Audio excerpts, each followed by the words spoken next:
사도 바울의 제4차 전도 여행이라기도 하고, 또 바울이 로마로 가는, 잡혀서 가는 항해를 말하기도 하고, 예루살렘에서 잡혀서 가이사랴에서 신문을 당하고, 가이사랴에서 조금 더 위로 올라가면 시돈이라고 그랬죠. 시돈에서 배를 타고 이제 로마로 가는데, 소아시아, 지금 터키 쪽으로 돌아서 한 섬을 돌았는데 그게 그레데 섬이었어요.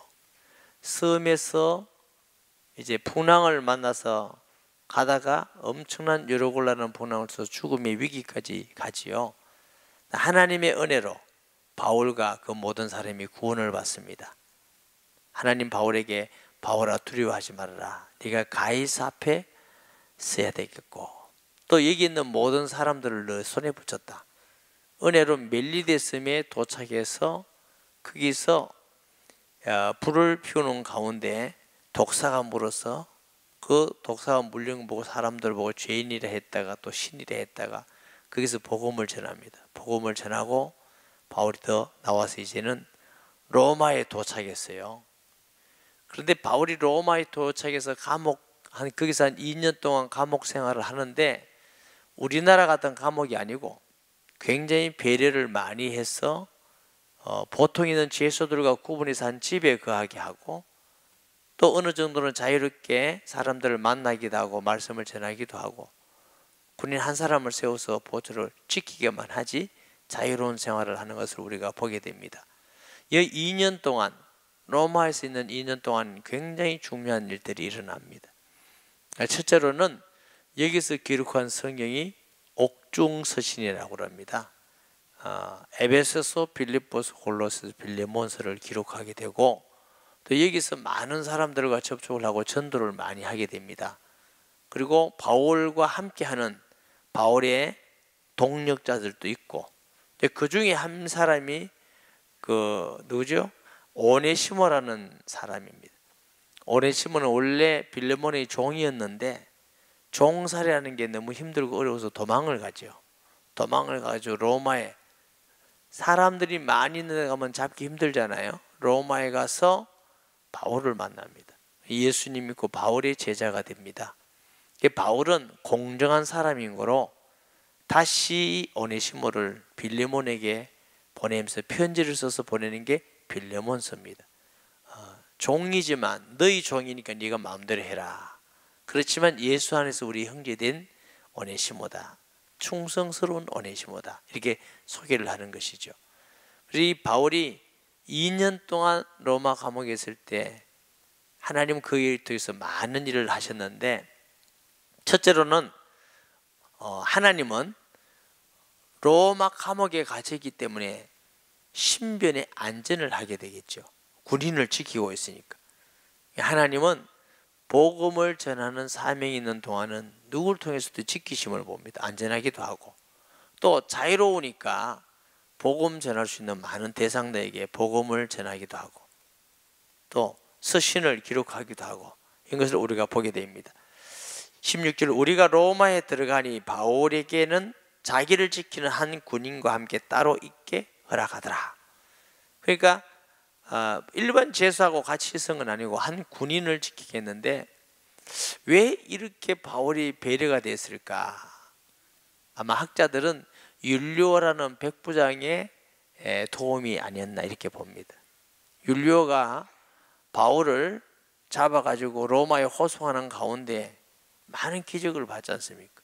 유리골라는 풍랑 속에서 하나님이 함께 하셔서 바울을 통해서 구원하기도 하고, 멜리데 섬에서 독사에 물렸는데 전혀 상해를 당하지 않고 살아난 것, 또 보볼리오라는 그 추장의 집에 들어가서 열병으로 있는 많은 사람들을 고치기도 하고, 이런 것을 본 율리오로서는 배려를 하겠죠. 이 사람은 하나님이 함께하는 사람이다, 보통 사람이 아니다.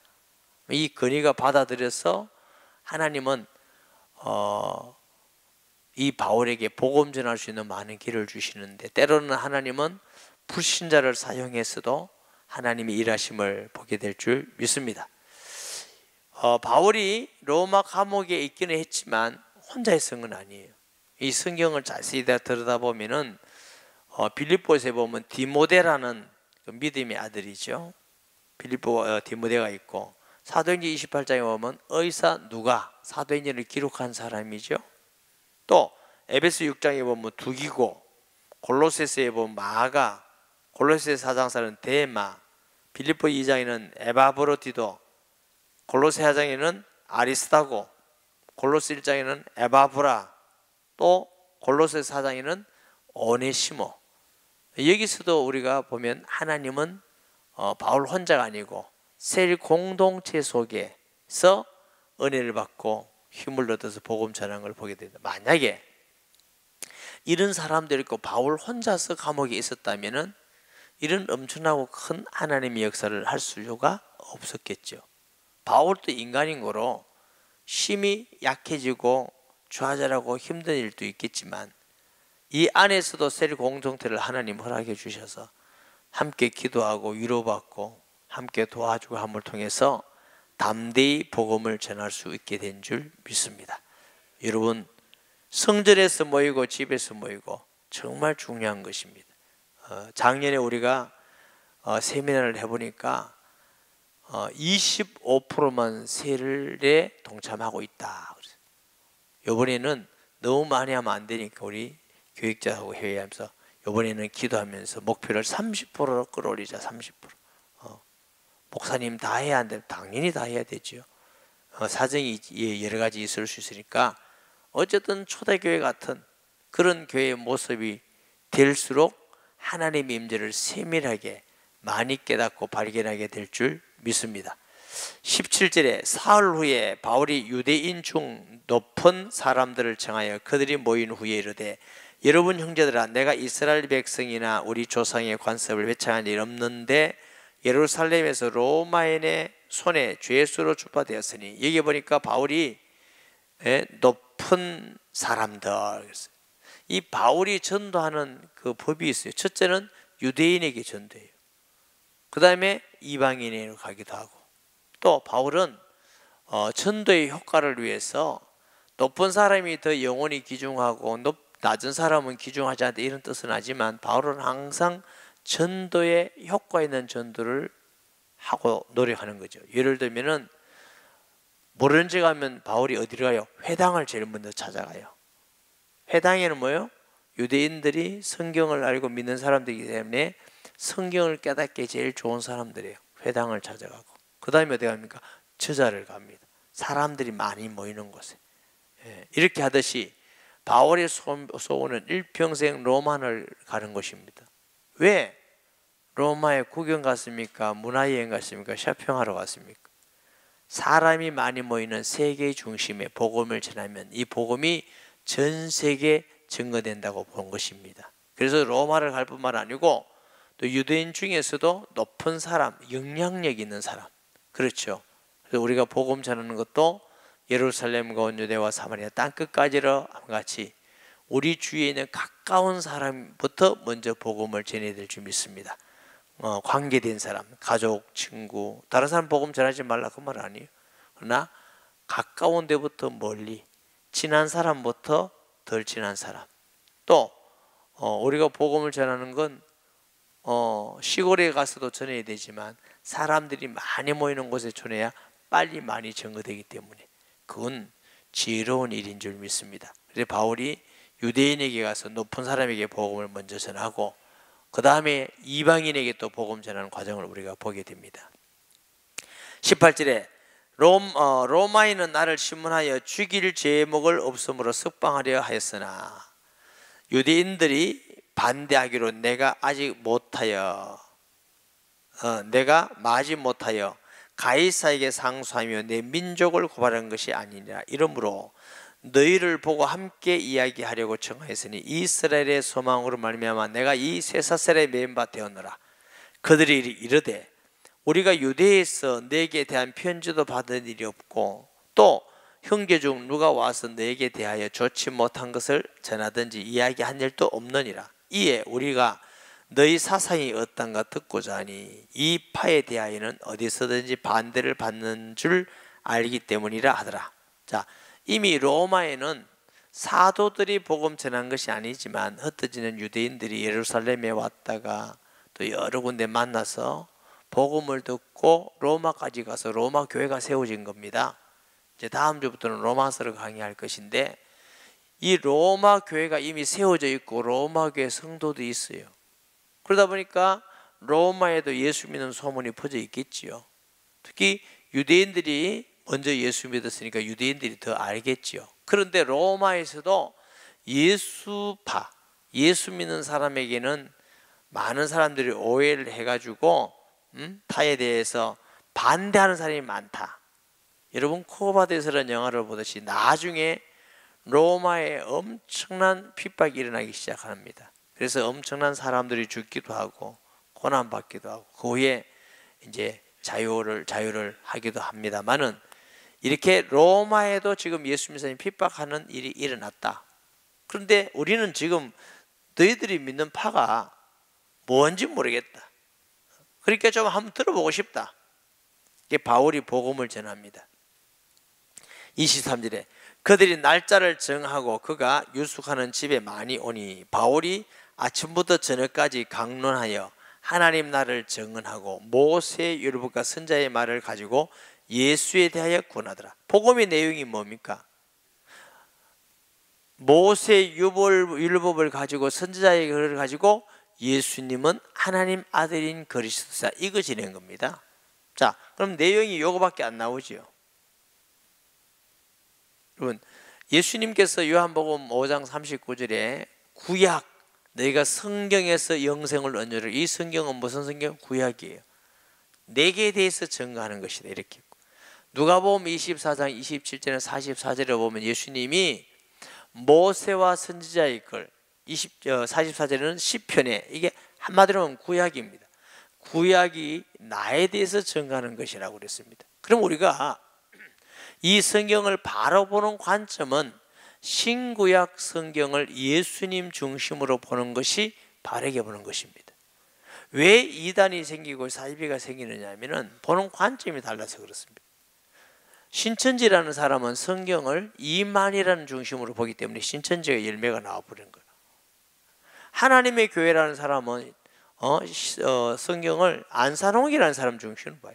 그러니까 안산홍이가 죽고 나니까 이제는 무슨 장길자인가 그 사람이 이제 하나님 어머니 나와. 나 거기 길자 들어간 것도 기분 나쁩니다. 그러니까 이래서 이제 여자니까 또 하나님 어머니라, 그런 방향 속에 자꾸 자기들이 만들어내는 거예요. 우리가 성경을 바로 볼 수 있는 눈이 굉장히 중요합니다. 그래야 성경을 바르게 해석한다 안 한다 우리가 구분을 인정받을 수 있는데, 정통적으로 바르게 보는 것은 신구약 성경을 예수님 중심으로 보는 것입니다. 아멘. 우리 교회는 이렇게 예수님 중심으로 보도록 설교를 끊임없이 여러분에게 하는 겁니다. 왜 강의를 하면서 이렇게 자꾸 하느냐? 우리가 알지 못한 사이에 성경 보는 눈이 자꾸 열려요. 성경이 보이면 세상이 보이게 되고요, 어떻게 보고 살아야 될 건가 다 보이게 되는 것이죠. 그래서 아마 바울이 유대인들을 모아놓고 이렇게 설교를 했어요. 율법을 가지고, 자, 율법 중에 하나의 제사법을 가지고, 여러분 속죄제라는 것 아시지요? 속죄제는 사람이 죄를 지었을 때 짐승을 가져옵니다. 부자는 양을 가져오고 때로는 비둘기를 가져오고 너무 가난하면 곡식가루도 가져오고, 그래서 제사장에게 와서 그 짐승에게 죄인이 손을 놓고 전가를 하고 제사장이 보는 앞에서 짐승을 잡고 피를 뿌려서 속죄제를 대서 죄가 용서받습니다. 이 어린 양은 오실 그리스도인 줄 예표한 줄 아시죠? 이분이 나사렛에서 우리를 위해서 죽으신 예수 그리스도입니다. 이렇게 지는 게 틀림이 없어요. 네, 율법을 가지고 있으니까. 여러분 성전에서 우리가 가서 예배를 드리지 않습니까? 이 성전은 오실 그리스도를 모형했습니다. 떡은 생명의 떡이신 예수를 모형하는 것입니다. 예수님을 전했겠죠. 제사장은 죽으면 또 다른 제사장이 나오지만 영원한 제사장으로 오신 분이 나사렛 예수 그리스도, 이분을 믿기만 하면 하나님의 자녀가 됩니다. 구원받습니다. 여러분 이것은 단순히 논리가 아니고, 지금 예수께서 이 땅에 계실 때 안전병가 일어나고 벙어리가 말을 하고 기머리가 듣고 장님이 눈을 뜨고 귀신이 떠나가고, 이사야 선지자가 말했듯이, 예언했듯이 그는 하나님의 아들 그리스도이기 때문에 이렇게 하셨고, 그는 죽은 지 3일 만에 살아났습니다. 살아났다는 증거는 우리의 형제 중에 베드로와 요한이 성전으로 올라가다가 안진배가 있는데 예수 이름으로 일어나 걸으라 했더니 그들이 안진배가 일어났습니다. 여러분 전화해 보면 다 압니다. 전화해 보세요. 이것은 거짓말이 아닙니다. 예수님께서 만약 부활하지 않았다면 어떻게 안진배가 일어날 것이며 귀신이 떠나갈 것이며, 지금도 예수 이름으로 구원받는 사람이 곳곳에 일어나고, 지금 우리 속에 성령이 계시는데 이 성령은 예수님이 가시면서 약속하셨습니다. 믿는 자에게 성령을 주신다 하셨으니 그는 틀림없이 하나님의 아들이요 그는 그리스도이십니다. 이렇게 복음을 전했습니다. 여러분 성경을 가지고 예수가 그리스도 되시며 하나님 아들 되심을 전하는 성도 되기를 바랍니다. 제가 이제 이게 율법을 가지고 전했고 선지자의 글을 가지고 전했다, 요것만 있는데 제가 이렇게 하잖아요. 여러분 전도해 보면 보여요. 선지자도 마찬가지예요. 신명기 18장 15절에 모세가 말하기를 나와 같은 선지자가 올 거다. 왜 그리스도를 모세와 같은 선지자라고 그랬다고요?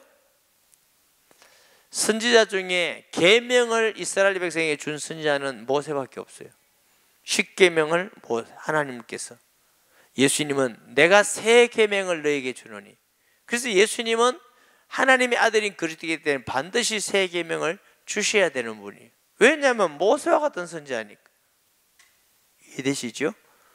이분이 하나님의 아들이십니다. 이사야가 예언했습니다. 이새의 줄기에서 한 삭이 나온다고 그랬는데 이는 다윗의 후손으로 오셨습니다.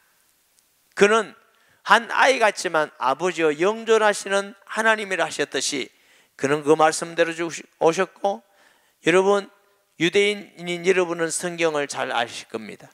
이사야 53장에 그가 찔림은 우리의 허물 때문이요 그가 상함 우리의 죄악 때문이고 그가 징계를 받음으로 평화를 누리고 채찍이만한 나음을 입었다고 여러분 기록했는 거 기억하시지요?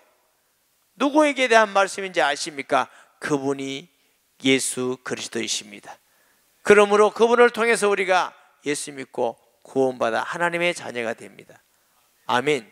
이렇게 율법과 선지자를 통해서 예수님이 하나님 아들 되심을 전했다는 거예요. 이 말을 믿는 사람도 있고 믿지 않은 사람도 있으니 어디 가서도 마찬가지죠.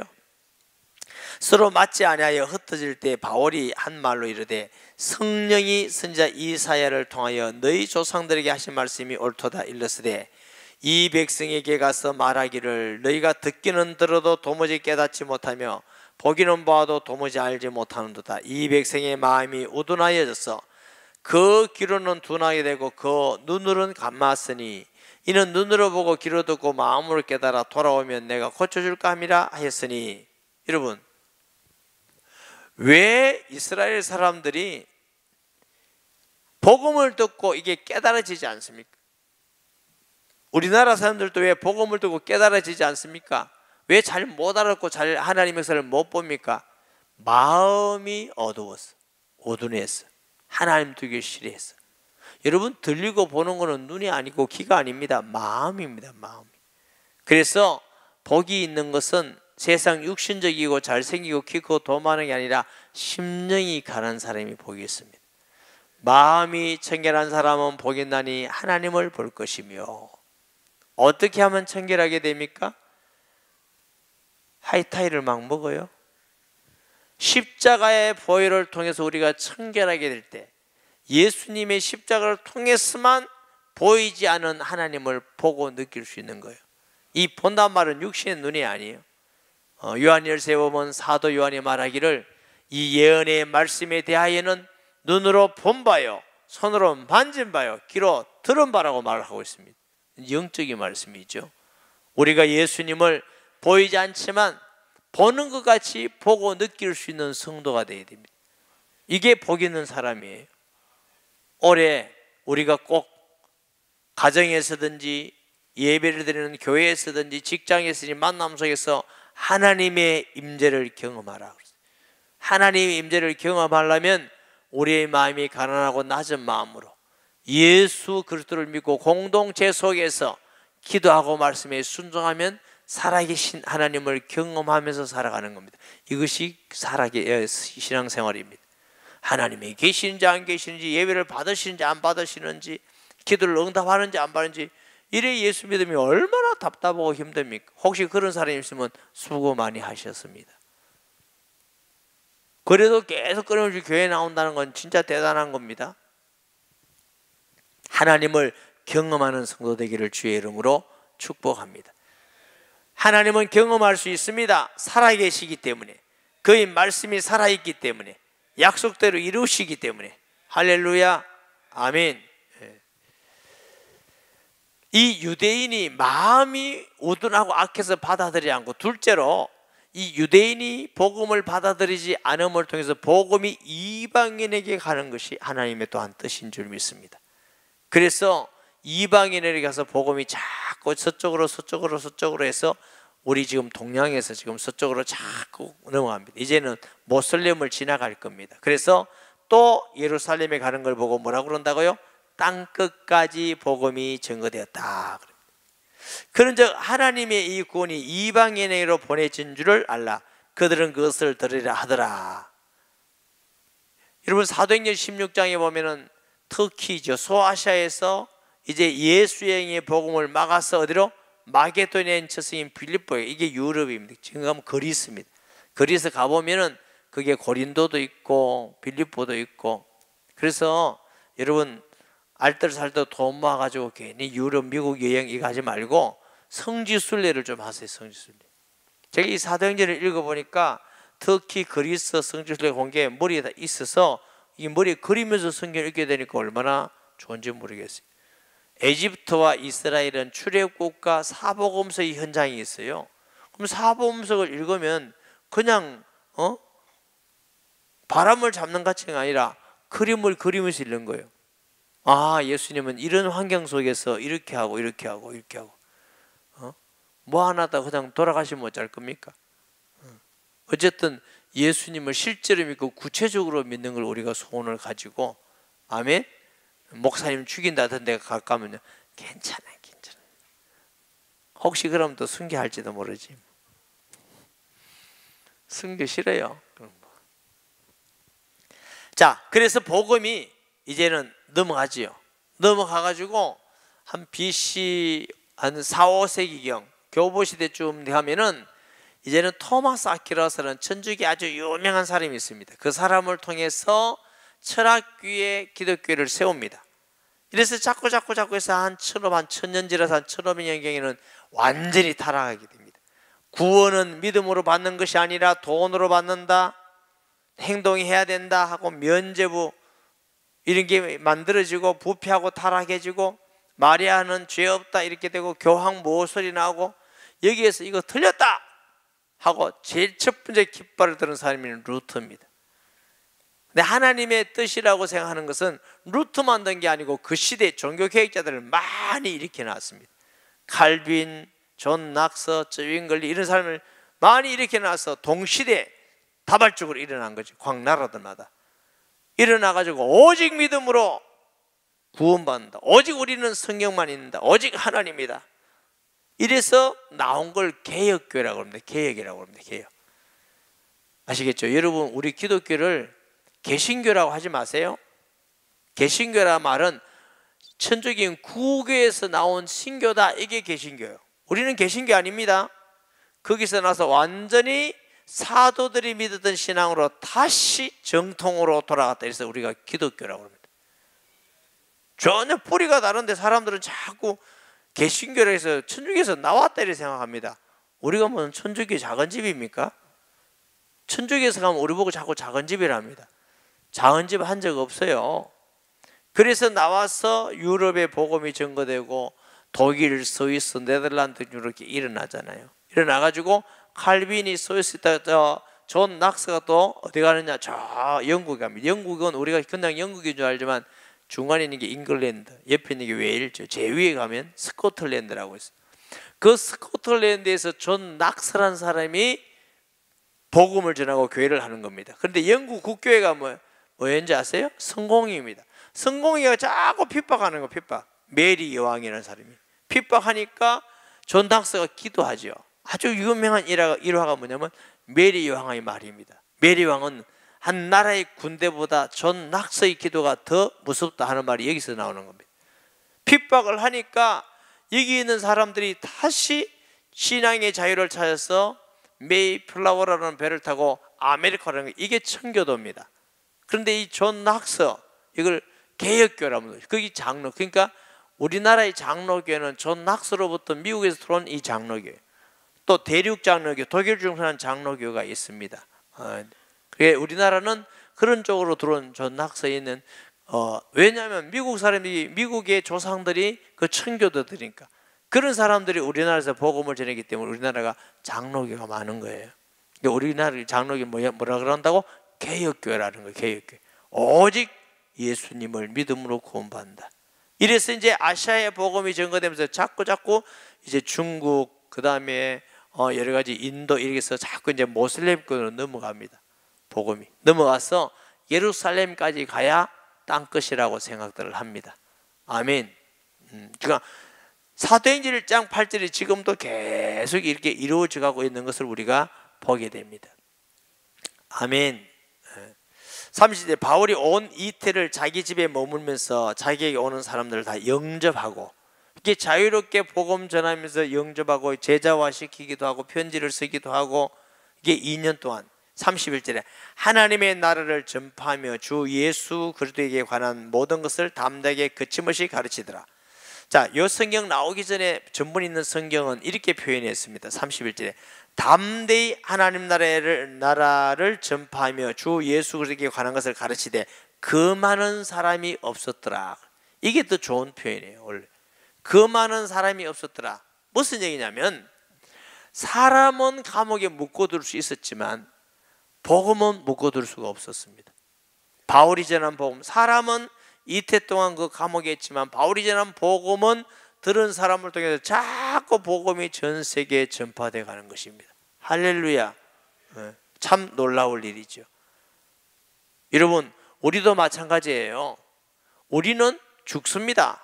그런데 우리가 전한 복음은 주님 올 때까지 계속 전거되어 간다는 걸 아셔야 됩니다. 여러분이 한 사람에게 전도하면 한 사람이 아니고 여러분의 기도와 헌금을 통해서 저 복음이 없는 불모지에 선교하게 되면 우리는 죽지만 그 복음은 주님 올 때까지 계속 복음은 전합니다. 발이 없어도. 그럼 우리가 뭘 하면 살아야 되겠어요? 맨날 세상에 좋은 것만 갖고 먹고 마시고 옷만 입다 가겠어요? 이거 아니라니까. 열심히 기도하고 열심히 돈을 벌고 건강하고 열심히 잘 하세요. 그리고 전도하고 선교하는데 사용되어지기 바랍니다. 이게 선교와 전도라는 건 목사 한 사람이 가서 하는 게 아니에요. 교회가 하는 거예요. 여러분이 기도하고 헌금하고 다 역할이 다르잖아요. 기도해 주는 사람, 헌금해 주는 사람, 가서 말씀 전해 주는 사람, 지체가 마찬가지. 먹는 입이 있고 보는 귀가 있고 듣는 내가 이렇지. 듣는 귀를 이렇게 만드시. 듣는 귀가 있고 보는 눈이 있고 호흡하는 코가 있고 이게 해서 우리가 다 살아가고 한 몸을 이룬 것 같이 여러분, 그래서 우리가 불신자에게 복음을 전하고 선교하는 일은 우리 시대만 끝나는 일이 아니라 이 생명 역사는 끊임없이 계속 증거되어 가고 있다는 걸 아셔야 됩니다. 이만큼 복음 전문은 얼마나 놀랍고 오묘한 매력이 있는지 모릅니다. 저희 집 얘기했잖아요. 저희 할머니가 예수 믿었어요. 우리 집에 아무도 안 믿어요. 우리 할머니가 연세가 얼마나 많은지 저는 몰라요. 우리 아버지 계시면 110 몇 세 되시니까. 제가 57살에 태어났으니까 제 나이가 지금 이제 우리나라 나이로 61가 되었어요. 그럼 우리 아버지 나이 나오시겠죠? 우리 둘째 고모 한 사람만 예수 믿었어요. 우리 할머니 통해서. 둘째 고모 한 사람. 그 다음에 둘째 누님이 예수 믿고 손대건 목사가 아들이고 그 다음에 제가 믿었어요. 그럼 다 복음화 돼지고 아무도 안 해주죠. 그리고 복음을 전해서 전국 전 세계에 복음을 전하게 하시고 우리 할머니 뭐 전도 한 사람밖에 한 게 없어요. 딸 한 사람. 그런데 그 생명이 계속 이어지면서 우리 교회가 이 부산에 있을 때도 그렇지만 양산에 있을 때도 얼마나 많은 불신자를 구원했습니까? 얼마나 하나님이 기뻐하시겠습니까? 얼마나 많은 지금 선교를 하고 있습니까? 할렐루야. 여러분이 기도한 그 기도의 한마디가 헌금 하나가 여러분 우리는 이 세상에서 하면 죽지만 우리가 수고하고 전한 복음은 끊임없이 계속 전한 겁니다. 바울이 갇혀 있지만 복음은 아무도 막을 수가 없는 계속적으로 사도행전 1장 8절의 말씀과 같이 증거된 줄 믿습니다. 사도행전의 결론입니다. 오직 성령이 너에게 임하시면 너희가 권능을 받고 예루살렘과 온 유대와 사마리아와 땅끝까지를 내 증인되리라. 아멘. 그 말씀대로 사도행전이 쭉 기록해 있고 사도행전 28장은 끝난 게 아닙니다. 끝난 게 아니라 그 많은 사람이 없었더라, 이게 가르치더라, 끝이 아니고, 그래서 어떤 분들은 예수님 올 때까지 지금 시대를 사도행전 29장이라고 합니다. 우리는 사도행전 29장에 지금 살고 있습니다. 아멘. 그래서 우리가 하나님 앞에 예배를 드리고 은혜를 받고 우리가 열심히 해서 할 일이 뭐냐? 전도하고 선교하는 일, 하나님이 기뻐하는 일, 이것이 역사를 움직이는 일이고, 이 일을 통해서 우리는 영원한 삶을 살고 하늘의 상급을 바라보게 되는 줄 믿습니다.